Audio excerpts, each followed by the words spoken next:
ಇವತ್ತು ಇಲ್ಲಿ ನಮ್ಮ ಮಾಧ್ಯಮದವರು, ಚಲನಚಿತ್ರರಂಗದವರು ಹಾಗೂ ಬೆಂಗಳೂರು ನಗರ ಪೊಲೀಸರು ಒಂದು ಫ್ರೆಂಡ್ಲಿ ಕ್ರಿಕೆಟ್ ಮ್ಯಾಚ್ಗಳನ್ನು ಇಲ್ಲಿ ಆಯೋಜಿಸಿದ್ದಾರೆ. ಇದು ಈಗಾಗಲೇ ಹೇಳಿದಾಗೆ ಈ ಮೂರು ರಂಗದಲ್ಲಿ ಇರ್ತಕ್ಕಂಥವರು ಸದಾಕಾಲ ಒಂದು ಬ್ಯುಸಿಯಾಗಿರ್ತಕ್ಕಂಥವ್ರು, ಭಾಳಷ್ಟು ಒತ್ತಡಗಳ ಮಧ್ಯೆ ಕೆಲಸಗಳನ್ನು ಮಾಡಬೇಕಾಗ್ತದೆ.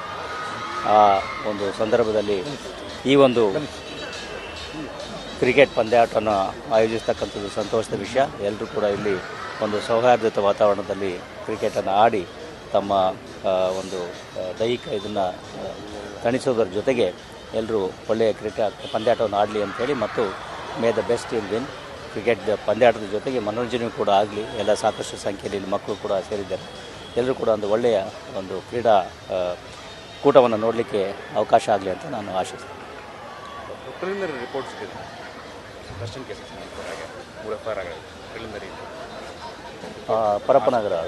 ಪರಪ್ಪನಗರ ಕೇಂದ್ರ ಕಾರಾಗೃಹದಲ್ಲಾಗಿರ್ತಕ್ಕಂಥ ಕೆಲವು ಅವ್ಯವಹಾರಗಳು ಮತ್ತು ಇಲ್ಲಿಗಲ್ ಆ್ಯಕ್ಟಿವಿಟೀಸ್ಗಳ ಬಗ್ಗೆ ಈಗ 3 ಪ್ರಕರಣಗಳು ಈಗಾಗಲೇ ದಾಖಲಾಗಿದ್ದಾವೆ. ತನಿಖೆ ನಡೀತಾ ಇದೆ. DCP ಸೌತ್ ಈಸ್ಟ್ ಅವರು ಈ ತನಿಖೆಯ ಮೇಲ್ವಿಚಾರಣೆಯನ್ನು ನಡೆಸ್ತಾರೆ. ಸರ್, ಚಾರ್ಜ್ ಶೀಟ್ ಯಾವಾಗ?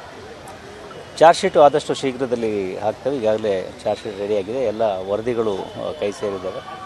ಕೆಲವೊಂದು ವರದಿಗಳು ಇನ್ನೂ ಬಾಕಿ ಇದ್ದಾವೆ. ಆದರೆ ನಮಗೆ 90 ದಿವಸಗಳ ಒಳಗಾಗಿ ಈ ಚಾರ್ಜ್ ಶೀಟನ್ನು ಸಲ್ಲಿಸಬೇಕಾಗಿರೋದ್ರಿಂದ ಈಗಾಗಲೇ ನಮ್ಮಲ್ಲಿರ್ತಕ್ಕಂಥ ಸಾಕ್ಷಿ ಆಧಾರಗಳು, ಭೌತಿಕ ಸಾಕ್ಷಿಗಳಿರ್ಬೋದು, ತಾಂತ್ರಿಕ ಸಾಕ್ಷಿಗಳಿರ್ಬೋದು ಅಥವಾ ಸಾಂದರ್ಭಿಕ ಸಾಕ್ಷಿಗಳಿರ್ಬೋದು, ಇವೆಲ್ಲದರ ಆಧಾರದ ಮೇಲೆ ಈಗಾಗಲೇ ನಾವು ಅಂತಿಮ ವರದಿಯನ್ನು ತಯಾರಿಸಿದ್ದೇವೆ. ಅದು ಕಾನೂನು ನಮ್ಮ SPP ಅವರು ಏನಿದ್ದಾರೆ ಅವರ ಸ್ಕ್ರೂಟಿನಿಯಲ್ಲಿದೆ. ಅದಾದ ನಂತರದಲ್ಲಿ ನಾವು ಆದಷ್ಟು ಶೀಘ್ರದಲ್ಲಿ ಈ ಅಂತಿಮ ವರದಿಯನ್ನು ನ್ಯಾಯಾಲಯಕ್ಕೆ ಸಲ್ಲಿಸ್ತೇವೆ. ಸರ್, ನಿನ್ನೆ ರಿಲೀಸ್ ವೇಳೆ ಒಂದಷ್ಟು ಅಭಿಮಾನಿಗಳು ಅತಿರೇಕದ ವರ್ತನೆ ತೋರಿರೋದು, ಅದರ ಮೇಲೆ ಏನಾದರೂ ಕ್ರಮ?